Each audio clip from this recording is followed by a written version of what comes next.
Hi friends, இப்போ பார்த்தீங்கன்னா women's T20 match number 3 India உமனுக்கும் சவுத் ஆஃப்ரிக்கா உமனுக்கும் நாளைக்கு நடக்குது. இந்த மேட்ச் எங்கே பார்த்தீங்கன்னா சென்னை கிரவுண்டில் தான் நடக்குது. இந்த மேட்சோடைய ஃபுல் அனாலிசிஸ், எந்த பிளேயருக்கான ஆப்ஷன்ஸ் ட்ரீம் டீமுக்கு வர இருக்குது, கிராண்ட் லீக்கு எந்த பிளேயரான இதை எடுக்கலாம், இன்னிங்ஸ் வைஸ் எந்த பிளேயர் ஸ்ட்ராங்காக இருக்காங்க அப்படிங்கிறதையும், கேப்டன் வைஸ் கேப்டன் யாருக்கு கொடுக்கலாம் அப்படிங்கிறது இந்த வீடியோவில் ஃபுல்லாக சொல்லியிருக்கிறோம். நம்ம கம்ப்ளீட்டாக ஒரு ஸ்டாட்ஸ் எடுத்து வச்சுட்டு அதில் எந்தெந்த பிளேயருக்கான ஆப்ஷன் இருக்குது அப்படிங்கிறத தான் நம்ம இங்கே சொல்லிட்டு இருக்கிறோம். ஸோ வீடியோவை ஸ்கிப் பண்ணாமல் பாருங்கள். அதே மாதிரி வீடியோ பார்த்துட்டு ஒரு லைக் அண்ட் சப்ஸ்கிரைப் பண்ணிவிட்டு பாருங்கள். இந்த வென்யூவை பொறுத்தவரை 6 மேட்சஸ் ப்ளே பண்ணதில் 5 மேட்சஸ் ஃபர்ஸ்ட் வின் பண்ணியிருக்கிறாங்க. ஒரு match last match no result ஆகி மேட்ச் அபாண்டன்ட் ஆகிடுச்சு. ஸோ இது மேக்ஸிமம் பார்த்தீங்கன்னா ஒரு பேட்டிங் அண்ட் பவுலிங் நியூட்ரலாக ரெண்டுக்கும் சப்போர்ட் ஆகிற பிச்சு தான். செகண்ட் இன்னிங்ஸில் மட்டும் கொஞ்சம் பிச்சு ஸ்லோ டவுன் ஆகுது. ஸோ இங்கே ஃபர்ஸ்ட் பேட்டிங் பண்ணுறவங்க ஒரு 180 வரைக்கும் ஸ்கோர் பண்ணிட்டாங்கன்னா அதை சேஸ் பண்ணுறது இந்த பிச்சை பொறுத்தவரை கொஞ்சம் இவங்க கஷ்டமாக இருக்குது. இங்கே நடந்த லாஸ்ட் மேட்ச்சில் சவுத் ஆஃப்ரிக்கா 189 ரன் அடிச்சிருக்காங்க. இதுதான் இந்த வென்யூவில் ஹையர் ஸ்கோரு உமன்ஸ் மேட்ச்சில். ஸோ இந்தியா 171 வரைக்கும் சேஸ் பண்ணிட்டாங்க. ஆனால் ஒரு சின்ன இதனால அவங்களால லாஸ்ட்ல அதை கம்ப்ளீட்டாக இது பண்ண முடியல. ஸோ பேட்டிங் அண்ட் பவுலிங் ரெண்டுக்குமே இந்த பிச்சானது சப்போர்ட் ஆகும். 2 பிச்சு இருக்கும். ஸோ அதில் ஒன்று பேட்டிங் அண்ட் பவுலினுக்கும் சப்போர்ட் ஆகும். லாஸ்ட் 4 மேட்சஸ்ல ஸ்பின்னர் 35 விக்கெட்டும் ஃபேசர்ஸ் 23 விக்கெட்டும் எடுத்திருக்காங்க. ஃபர்ஸ்ட் இன்னிங்ஸ்ல ஸ்பின்னர் 17, செகண்ட் இன்னிங்ஸ்ல 18 எடுத்திருக்காங்க. ஃபர்ஸ்ட் இன்னிங்ஸ்ல ஃபேஸ் பவுலர் 7, செகண்ட் இன்னிங்ஸ்ல அதிகமா எடுத்திருக்காங்க. ஸ்பின் ஈக்குவலா இருந்திருக்கு. ஆனால் pace bowler second innings bowling போடும்போது நிறைய விக்கெட் எடுத்திருக்காங்க. இவங்களுக்கான ஹெட் டு ஹெட் ஸ்டாட்ஸ்ல பாத்தீங்கன்னா இந்தியா 16 மேட்சஸ் பிளே பண்ணதுல 9 மேட்சஸ் வின் பண்ணி 4 மேட்சஸ் லாஸ் ஆயிருக்காங்க. 3 மேட்சஸ் நோ ரிசல்ட் ஆயிருச்சு. அதே மாதிரி சவுத் ஆப்பிரிக்கா 6 மேட்சஸ் வின் பண்ணி 7 மேட்சஸ் லாஸ் பண்ணியிருக்காங்க. 3 மேட்சஸ் நோ ரிசல்ட் ஆயிருச்சு. இந்தியா உமன்ல கண்டிப்பா ஏதாவது ஒரு சேஞ்ச் ஏதாவது பண்ணதுக்கான வாய்ப்பு மேபி பண்ணுவாங்க. அப்படி இல்லைன்னா அதே லைன் அப்ல போவாங்க. ரிச்சா கோஷ் மேபி கொண்டு வரலாம், இல்லை வேற ஏதாவது ஒருத்தங்களுக்கு ஒரு சான்ஸ் கொடுப்பாங்க. சவுத் ஆப்பிரிக்காவோட பாசிபிள் பிளே 11 மேக்ஸிமம் சேமாக தான் இருக்கும். ஏன்னா அவங்க லாஸ்ட் மேட்சும் நல்லா பேட்டிங்க்கு பெர்ஃபார்மன்ஸ் பண்ணி ஸ்கோர் பண்ணிட்டாங்க. ஸோ அவங்க அதே இதில் தான் கண்டிப்பாக போவாங்க. இப்போ பார்த்தீங்கன்னா இந்தியாவுக்கும் சவுத் ஆப்பிரிக்காவுக்குமான கடைசி மேட்ச்சு. இதில் இந்த பிச்சு ப்ராக்ரஸ் பார்த்துருப்பீங்க. மேக்ஸிமம் பார்த்தீங்கன்னா ஃபர்ஸ்ட் இன்னிங்ஸுக்கு நல்ல பேட்டிங்க்கு சப்போர்ட் ஆகுது. ஆனால் ஸ்பின் கண்ட்ரோல் பார்த்தீங்கன்னா செகண்ட் இன்னிங்ஸில் நல்லா கிடைக்குது. ஆனால் சவுத் ஆப்பிரிக்காவுக்கு அந்த அளவுக்கு இல்லை. ஆனால் suppose India second batting bowling போடுறாங்கன்னா கண்டிப்பாக பண்ணிடுவாங்க. இங்கே பிச்சு ஸ்லோ டவுன் ஆகும்போது பேட்டிங் பண்ண கஷ்டமாக இருக்குது. ஸோ அந்த மாதிரி கண்டிஷனில் தான் இருக்குது. ஸோ பவர் பிளேயில் ஃபர்ஸ்ட் இன்னிங்ஸில் மேக்ஸிமம் 1 விக்கெட்டும், செகண்ட் இன்னிங்ஸில் ஒரு 2 விக்கெட்டோட போகிறதுக்கான வாய்ப்புகள் இருக்குது. இந்த தடவையும் மேக்ஸிமம் பார்த்தீங்கன்னா 2 டீமும் ஃபர்ஸ்ட் பேட்டிங் பண்ணுறாங்கன்னா கண்டிப்பாக ஒரு 160 வரைக்கும் 160 to 170 வரைக்கும் அடிக்கிறதுக்கான வாய்ப்பு நிறையவே இருக்குது. ஸோ இந்தியா எப்படியாவது இந்த மேட்சை வின் பண்ணி சீரீஸ் லெவல் பண்ணுறதுக்கான வாய்ப்பு பார்ப்பாங்க. இதில் high percentage captain, high percentage vice captain 2 பேருமே பார்த்தீங்கன்னா பேட்ஸ்மேனில் தான் இருக்காங்க. இப்போ கேப் பவுலிங் போடாதனால கிட்டத்தட்ட அவங்க ஒரு பேட்ஸ்மேன் கண்டிஷனில் தான் இருக்காங்க. ஸோ இப்போ இந்த இது கம்ப்ளீட்டாக இப்போ இந்தியாவும் பேட் பண்ணி ஒரு 190 180 அடிச்சு, சவுத் ஆப்பிரிக்காவும் அடுத்து பார்த்தீங்கன்னா அப்படி அடித்தாங்கன்னா தான் கேப் அங்கே பெர்ஃபார்மன்ஸ் பண்ணுவாங்க. அப்படி பண்ணாதான் நடக்கும். இல்லை இந்தியா வின் ஆகிற மாதிரி போச்சுன்னா அந்த இடத்துல கேப் வர்றது கஷ்டமாயிரும். இல்லை சவுத் ஆப்பிரிக்கா வின் ஆகிற மாதிரி போச்சுன்னா மந்தனா வர்றதும் கஷ்டமாயிரும். ஸோ மேக்ஸிமம் நீங்கள் இந்தியா வின் ஆகிற டீமில் மந்தனாவை எடுத்துக்கோங்க, சவுத் ஆப்பிரிக்கா வின் ஆகிற டீமில் கேப் எடுத்துக்கோங்க. கேப்பை ரிஸ்க்காக சில டீமில் லீவ் பண்ணுங்க. இப்போ சவுத் ஆப்பிரிக்காவுக்கு ஃபேவராக டீம் போடும்போது போட்டுக்குங்க, இந்தியாவுக்கு ஃபேவராக டீம் போடும்போது கொஞ்சம் லீவ் பண்ணி பாருங்கள். ஏன்னா அவங்களுக்கு பேட்டிங் மட்டும்தான் இருக்குது, பவுலிங் இல்லை. ஸோ அதை மைண்டில் வச்சு எடுத்துக்கோங்க. ஸோ மந்தனா மேக்ஸிமம் ஒரு ட்ரீம் டீம் வந்துடுவாங்க. ஸோ கேப் பவுலிங் போடாத வரைக்கும் அவங்க ட்ரீம் டீம் உறுதியாக வந்துடுவாங்க. அடுத்து தீப்தி சர்மா, லாரால பார்த்தீங்கன்னா இப்போ நீங்கள் கேப் எடுக்கலை அப்படின்னா லாரா அண்ட் தீப்தி சர்மாவை இந்த கேட்டகரியில் 3 பேராக எடுத்துக்கலாம். அப்படி நீங்கள் கேப் எடுக்கிறீங்க அப்படின்னா லாராவுக்கு பதிலாக நீங்கள் பிரிட்ஸை கூட ட்ரை பண்ணிவிட்டு இவங்க 3 பேரையும் ட்ரை பண்ணலாம். மேக்ஸிமம் ஒரு 3 பேர் இந்த இடத்துல இருந்து வர வாய்ப்பு நிறைய இருக்குது. ஆனால் இந்த மேட்சை பொறுத்தவரை எந்த மாதிரி சினீரியோ எந்த மாதிரி கேட்டகரி இருக்குன்னா பேட்டிங்கை பொறுத்தவரை மந்தனா இல்லைனா பிரிட்ஸில் கண்டிப்பாக ஒருத்தங்க தான் ட்ரீம் டீம் வருவாங்க. ஸோ ஒருத்தங்க வராமல் கூட போகலாம். ஸோ அது எப்படின்னா இந்தியா வின் ஆகும் போது அந்த ஹை பர்சன்டேஜ் பேட்டிங்கில் இருக்கிறவங்க வெளியே போயிடுவாங்க. அதே சவுத் ஆப்பிரிக்கா வின்னானா அந்த மாதிரி போயிடுவாங்க. ஸோ அந்த மாதிரி வர்றப்போ ஒருத்தங்க உள்ளே வருவாங்க, ஒருத்தங்க வெளியே போயிடுவாங்க. ஸோ அந்த சவுத் ஆப்பிரிக்கா வின் ஆகிற டீம் மாதிரி வைக்கும் போது நீங்கள் பிரிட்ஸை வச்சு ட்ரை பண்ணி பாருங்கள். இப்போ இந்த மேட்ச்சில் மேக்ஸிமம் ரிச்சாகோஸை மேபி திரும்ப கொண்டு வரலாம், ஏன்னா வின் ஆகணுங்கிற கட்டாயம் இருக்கிறதுனால வந்தால் அவங்கள ட்ரை பண்ணுங்கள். இல்லைனா அதே கேட்டகரியில் ஏற்கனவே லாஸ்ட்டாக விளையாண்டவங்களையே ட்ரை பண்ணலாம். அடுத்து பார்த்தீங்கன்னா இந்த மேட்சை பொறுத்தவரை ஐச்கர் வந்து ஒரு முக்கியமான ஒரு பிக்கு, டபுள் ஆப்ஷன் இருக்குது. கண்டிப்பாக பார்த்தீங்கன்னா அவங்களுடைய பெர்ஃபார்மன்ஸ் வந்து இந்த மேட்ச் கண்டிப்பாக ஒரு கேப்டன்சி அளவுக்கான இது இருக்கலாம், ஏன்னா வின் ஆகணுங்கிற ஒரு கட்டாயம் இருக்குது. ஸோ அவங்களுடைய பெர்சன்டேஜஸ் லெவலும் கொஞ்சம் மினிமம் அந்த இதில் இருக்கிற மாதிரி இருக்குது. கண்டிப்பாக ட்ரீம் டீம் ஆனது உறுதியாக வந்துடுவாங்க. அடுத்து இந்த மேட்சை பொறுத்தவரை மேக்ஸிமம் பவுலிங்கில் 2 to 3 பேர் அவ்வளோதான் வருவாங்க. மேக்ஸிமம் 2 to 3 பேர், அதுக்கு மேலே அதிகமாக வரமாட்டாங்க. ஸோ அந்த மாதிரி தான் இருக்குது. இப்போ பேட்டினுக்கு இந்த மாதிரி போச்சுன்னா பவுலினுக்கு போனால் தான் 3 பேர் to 4 பேர் வருவாங்க. ஸோ ஆர் சிங் தக்குரா ஏரெட்டியாங்கிறதுல ஒருத்தங்களை ட்ரை பண்ணுங்கள், ஒருத்தங்களை கூட நீங்கள் லீவ் பண்ணிக்கலாம். கேட்டகரியை பொறுத்தவரை ஷிஃபாலி வர்மா ஃபர்ஸ்ட் பேட்டிங் பண்ணுறாங்கன்னா இங்கே மஸ்ட்டு அவங்க ஹிட் பண்ணி ஒரு ஸ்கோரை செட் பண்ணணும்னு முடிவு பண்ணுவாங்க, அப்போ தான் இவங்களால அடிக்க முடியாதுன்னு. ஸோ நல்லா ப்ளே பண்ண ஒரு வாய்ப்பு இருக்குது.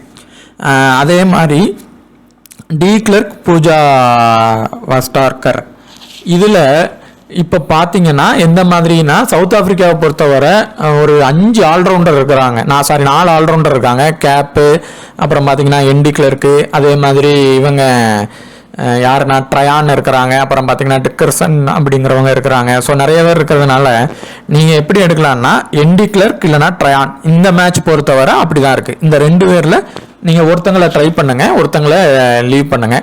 நீங்கள் சவுத் ஆப்பிரிக்கா சப்போர்ட் பண்ணுற மாதிரி வின் ஆகிற மாதிரி டீம் எடுத்தீங்கன்னா 2 பேரை ட்ரை பண்ணிக்கிங்க. அதே மாதிரி பூஜா வந்து இந்த மேட்ச் ட்ரீம் டீம் வந்துடுவாங்க. இப்போ நீங்கள் ஃபாஸ்ட் பவுலிங்கில் கீழே இறக்குனாலும் இவங்க பவுலிங் மீடியம் ஃபாஸ்ட் போடுவாங்க. ஸோ அவங்க வந்து ட்ரீம் டீம் வர்றதுக்கான உறுதி இருக்குது. ஸோ பவுலிங் பண்ணியும் வருவாங்க, பேட்டிங் பண்ணியும் வரலாம்.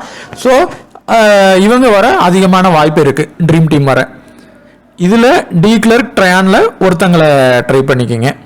அடுத்து இவங்க லாஸ்ட் மேட்ச் ப்ளே பண்ணலை, சப்போஸ் இந்த மேட்ச் ப்ளே பண்ணாங்கன்னா செகண்ட் இன்னிங்ஸ் ட்ரை பண்ணுங்கள். ஸோ இந்த கேட்டகரியிலேருந்து ஒரு 2 to 3 பேர் ட்ரீம் டீம் வர்றது உறுதியாயிருது. அதில் ஃபர்ஸ்ட் பிக் நீங்கள் இவங்களை எடுத்துக்கலாம், டி கிளர்க் இல்லைனா ட்ரயானில் ஒருத்தங்க. ஷிஃபாலி வர்மாவை நீங்கள் ட்ரை பண்ணி பாருங்கள் ஃபர்ஸ்ட் இன்னிங்ஸ் பண்ணாங்கன்னா. இந்த கேட்டகரியில் இந்த மேட்சை பொறுத்தவரை நீங்கள் ஃபஸ்ட்டு பட்டேலை ட்ரை பண்ணிக்கிங்க.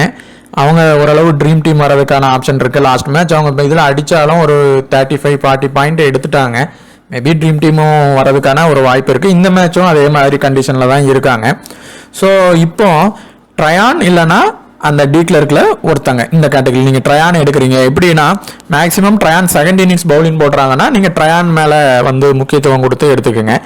டி கிளர்க் பொறுத்தவரை 4 ஓவர் போட்டுருவாங்க, கேப் போடாத வரைக்கும் அவங்க 4 ஓவர் போட்டுருவாங்க, பேட்டிங்கும் பண்ணுவாங்க. இப்போ சப்போஸ் இந்தியா வின் ஆகிற மாதிரி மேட்ச் வருது அப்படின்னா அந்த இடத்துல பார்த்தீங்கன்னா டி கிளர்க்கு தான் பெர்ஃபார்மன்ஸ் பண்ணுவாங்க, பேட்டிங் ரீதியாக பவுலிங் ரீதியாகவும் கொஞ்சம் பண்ணிடுவாங்க. ஆனால் சவுத் ஆப்பிரிக்கா வின் ஆகிற மாதிரி வருது அப்படின்னா கண்டிப்பாக அந்த இடத்துல ட்ரயான் வந்து செகண்ட் பவுலிங் நல்லா போடுவாங்க. அந்த மாதிரி இருந்தால் வின் ஆகும், இல்லை ஃபர்ஸ்ட் பவுலிங் போட்டிருப்பாங்க.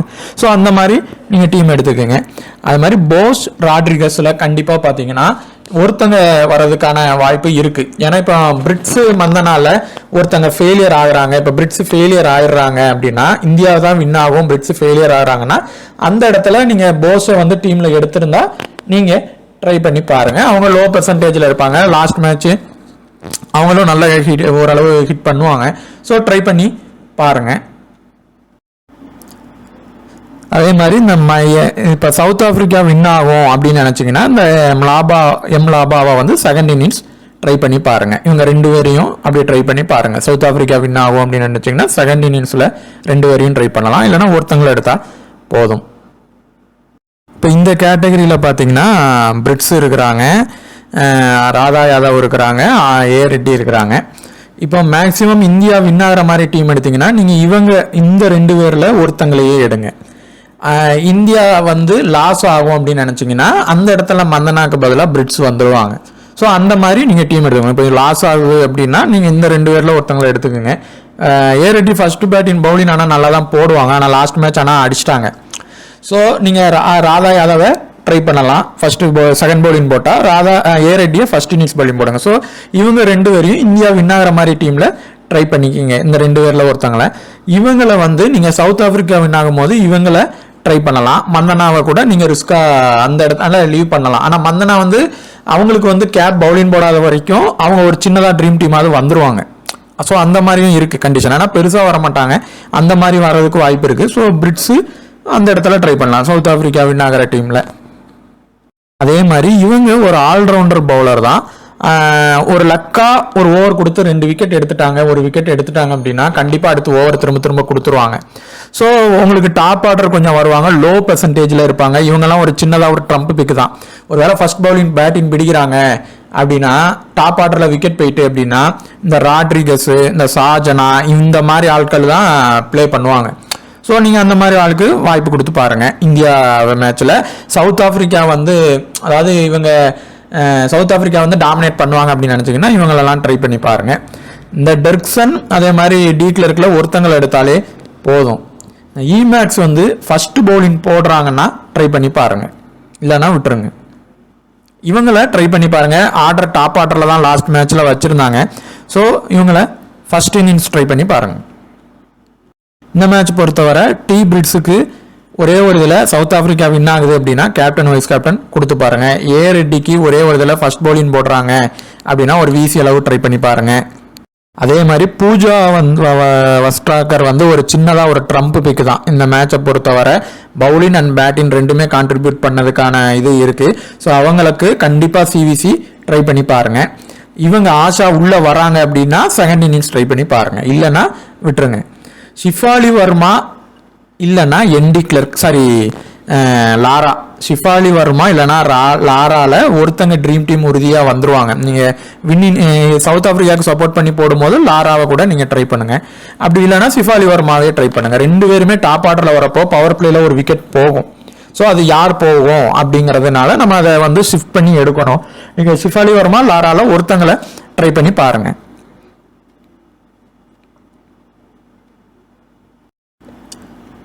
இவங்களுக்கு ஒரு சி இல்லைன்னா ஒரு விசி ட்ரை பண்ணி பாருங்கள். இவங்க வந்து ஒரு சின்னதாக ஒரு ட்ரம்பிக் மாதிரி எடுத்துக்கோங்க.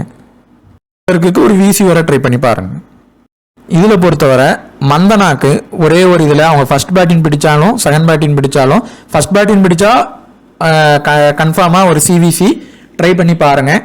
இவங்களுக்கு ட்ரை பண்ணும்போது அதே மாதிரி கொண்டு இந்த கேப்புக்கும் கொண்டு கொடுக்காதீங்க, அது வர்றது கொஞ்சம் ரிஸ்க்காக தான் வருவாங்க. அப்படி வரணும்னா இவங்க பவுலிங் அண்ட் பேட்டிங் ரெண்டுமே பண்ணணும், அப்போனா தான் அது வர முடியும்.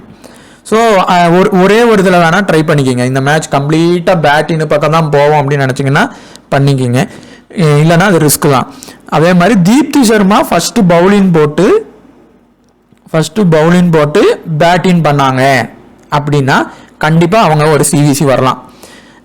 அப்படி இல்லை அப்படின்னா ஒரே ஒரு இதில் அவங்க சப்போஸ் செகண்ட் இன்னிங்ஸ் தான் இந்தியா பிடிக்குது, அதாவது ஒரு வேளை செகண்ட் இன்னிங்ஸ் தான் நம்ம இந்தியா பவுலிங் போடுறாங்க அப்படின்னாலும் ஒரே ஒரு இதில் உங்களுக்கு விசி ட்ரை பண்ணி பாருங்கள்.